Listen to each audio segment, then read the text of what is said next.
The most likely way your retirement ends isn't running out of money. It's dying with a fortune you were too scared to spend. Picture it. You did everything right. 30 years of saving. You followed the one rule everyone swears by. The 4% rule. Take 4% the first year, adjust it up for inflation, and you'll never run out. So you do exactly that. 40,000 a year off $1 million nest egg. You skip the trip to see the grandkids the year it would have meant the most. You drive the same car for 15 years and call it responsible. Then the data comes in. Over 2/3 of the time, a retiree who follows the 4% rule dies with more than double the money they started with. The median one finishes with almost 2.8 times their savings. 1 in 6 finishes with more than 5 times. The rule built to keep you from running out. The single most likely thing it does is hand you a pile of money you never touched and a list of things you never did.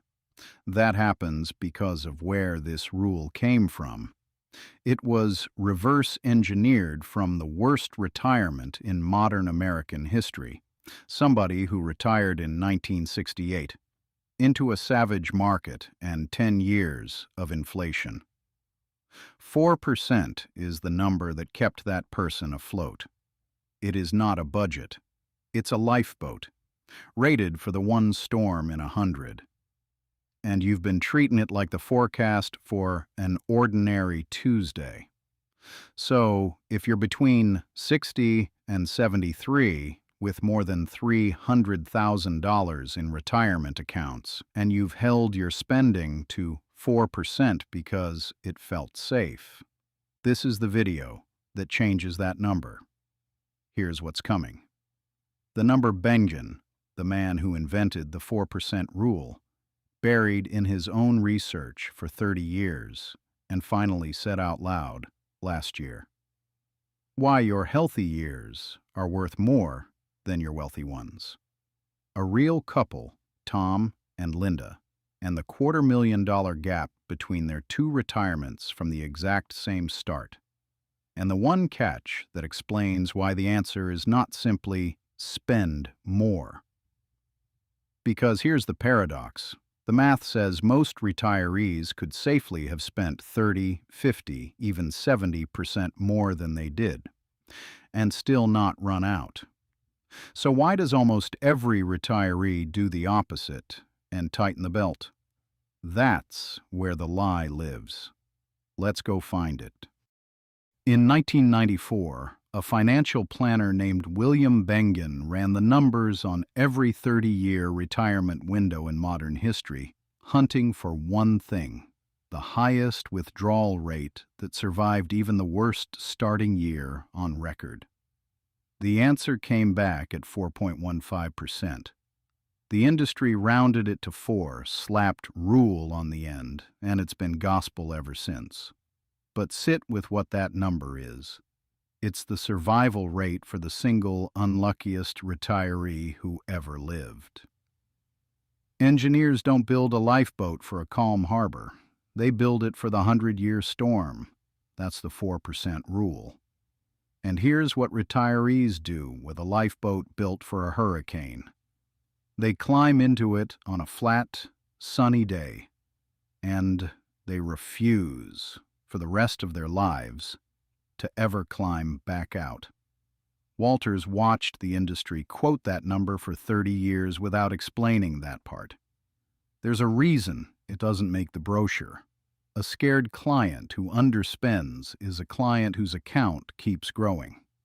Nobody across the table has much incentive to talk you into spending your own money. Now, let Walter make this concrete, because the gap between the worst case and the typical case is enormous. 4 numbers. 1. The average safe rate was never 4%. It was closer to 7, Across all of history, the withdrawal rate that actually would have worked over any 30-year stretch ranged from 4% up to 10, with the median near 6.5. Bengen's own rerun put the average safe rate around 7.1%. 4% only showed up in a handful of doomsday start years.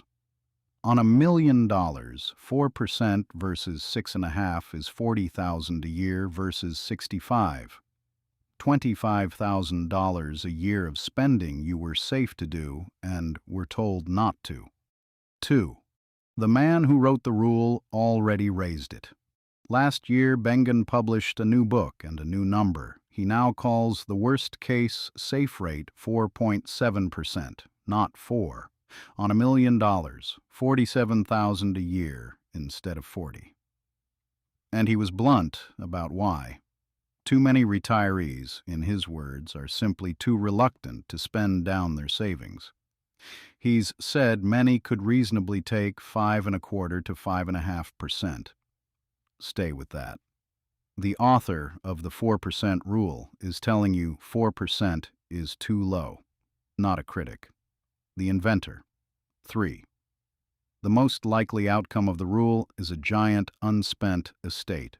Follow it, and over 2/3 of the time, you end 30 years with more than double what you started. The median retiree ends with 2.8 times their money, 1 in 6 more than 5 times. Over 90% of the time, you finish with more than you began. The number of start years in the last century where a 4% retiree actually dipped below their principal. 4. 1929, 37, 65, 66. You were sold a rule to prevent a 1 in 100 disaster, and the disaster it delivers almost every time is that you underlived a retirement you could easily afford. 4. And the government forces the issue anyway. Money you refuse to spend doesn't sit there politely. At 73, required minimum distributions begin. The IRS forces a rising share out of your traditional accounts every year and taxes it as income. So, the retiree who underspent to be safe often gets shoved into a higher bracket in their late 70s, sometimes dragging their Medicare premiums up too, pulling out money they no longer have the health to enjoy. Underspending early doesn't avoid the tax. It postpones it, compounds it, and hands the bill to the frailest version of you. Not because you were greedy, not because you were careless, because the safest sounding number in personal finance was a storm rating wearing a budget's clothing. And that is exactly how the trap is built. Quick pause. If this is landing, if you're recognizing your own spreadsheet in any of this, hit subscribe. YouTube doesn't push retirement content unless viewers tell the algorithm it's worth pushing. Subscribing is how this math reaches more people about to spend 20 good years too scared to enjoy what they saved. Now, back to the real cost, because numbers don't bite until they're attached to a life. Meet Tom and Linda. Tom's 65, Linda's 63. They just retired. Here's their picture. $1 million invested, 60% stocks, 40% bonds. About $45,000 a year in combined Social Security. A paid-off house, 3 grandkids, 2 states away. Both in good health. For now. 2 versions of this same couple. Same money. Same start. 2 completely different retirements. Cautious Tom and Linda do exactly what they were told. 4% trained for sons. 40,000 the first year, nudged up only for inflation, never a dollar more. They keep meaning to take the big trip once the market settles. They tell the grandkids, maybe next summer, and the market does what it usually does. It grows. By 72, their million is past 1.5. RMDs hit at 73 and force money out faster than they'll spend it, so it lands in the bank and sits. By their late 70s, they're on 2.5 million, and following the median outcome, they leave behind close to 2.8 million, to an estate, to taxes, to a future they never saw. They never ran out of money. They ran out of years. By the time the account felt safe enough to enjoy, Tom's knees were gone, and the grandkids had their own cars. Flexible. Tom and Linda start from the identical balance and do one thing differently. They treat 4% as the floor, not the ceiling. They start at about 5.25%, roughly $52,500, with one rule attached, which we'll get to. That extra $12,500 a year is the trip. It's the grandkids flown out every summer while they still want to come. It's Linda's hip done the year it started hurting, not 3 years later. Now, watch the rule work.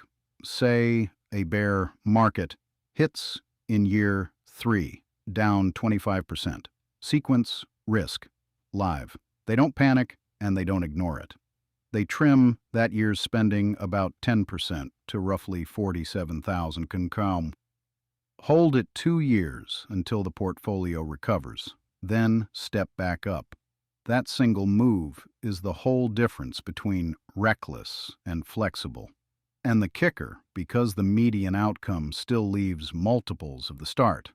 Flexible, Tom and Linda. Also die with money in the bank, around 1.8 to 2 million. Just less of it, and a great deal more life behind them. Over their 20 go-go years, Flexible Tom and Linda spent roughly $250,000 more on actual living, and were every bit as safe doing it. Same accounts, same starting balance. One of them actually retired. That $250,000 isn't a tax bill or a market loss. It's the price of treating a lifeboat like a permanent address, and it never shows up on a single statement, which is exactly why nobody warns you about it. Now here's the part. The 4% rule is a lie. Videos won't tell you, because it ruins their tidy story. The answer is not, great, spend 7%, go wild. If it were that simple, the lifeboat wouldn't need to exist. There's a real reason 4% survived, even 1968. And it has a name: sequence of returns risk. When your bad years hit matters more than your average return. 2 retirees, each with $1 million, each pulling the same income, each earning the exact same 7% average. The only difference is the order. The first gets her good years early and her crash late. She sails through and dies rich. The second gets his crash in the first 3 years, while he's selling shares to fund spending. Those shares are gone. They never recover when the market bounces back. Same average, opposite order. One retirement thrives, the other runs dry. That's why a safety floor exists at all. So is 4% too low or too high? Both, and that contradiction is the lesson. Look forward, and the sharpest researchers get more cautious. Morningstar, factoring in that U.S. markets have been historically exceptional and may not stay that way, pegs the safe rate for a 2026 retiree at 3.9%. Look backward, and Bengen says 4.7 and up. They're both right, because they're answering different questions. The lie was never the number 4. The lie is that there's a single fixed number at all. A storm rating you never adjust is dangerous in calm seas and rough ones. The fix isn't a bigger fixed rate. It's guardrails. Spend toward the top of the range when seas are calm. Trim 10% when a real storm hits early, like Flexible Tom and Linda. That one habit adds the equivalent of 15 to 25% to how long your money lasts, which is what lets you spend the $52,000 without lying awake. You don't burn the lifeboat. You just stop living in it. Here's the routine Walter wants you to run once a year. Kitchen table, cup of coffee, 20 minutes. 1. Write down your real number. 4% of your invested balance is your floor, not your budget. Label it floor on the page so you stop mistaking it for a ceiling. 2. Add a ceiling. Pencil in what 5.25% looks like in dollars. In a normal year, that's your permission slip from the man who wrote the rule. 3. Set your one guardrail before you need it. If your portfolio falls more than 20%, trim spending about 10% until it recovers. Decide it now, on paper, not in a panic mid-crash. 4. Map your go-go years honestly. How many years of good health do you have left to travel, lift a grandchild, take the trip? That window, not your balance, is the scarce resource. Spend against the window. 5. Mark the calendar for 73, when RMDs begin and the IRS forces money out whether you've spent it or not. Underspending now just builds a bigger taxable withdrawal later. Draw those accounts down on your terms first. 6. And the one to remember if you forget the rest. Every December, ask, if the market was fine this year, what did I not do that I was secretly afraid I couldn't afford? If you can't answer it, you're not being safe. You're being the cautious version of Tom and Linda, and paying for it in the only currency that doesn't refund. Here's what this is really about. The 4% rule was built to protect your money. Nobody ever built a rule to protect your time, and your time is the one part that doesn't compound back. You can recover from a down market. You cannot recover a healthy decade you spent waiting for permission you already had. If this helped, do 3 things for Walter. Hit that like button so more people your age see it. Subscribe to Walter Explains Retirement so you don't miss the next one. We're breaking down the Roth conversion window in your 60s, the most expensive decade to do nothing. And in the comments, type the word spend if you want Walter to do a follow-up on setting your guardrails year by year. I'm Walter. Your money is important, but your time and your health are priceless. Use the rules to your advantage, not theirs. I'll see you in the next.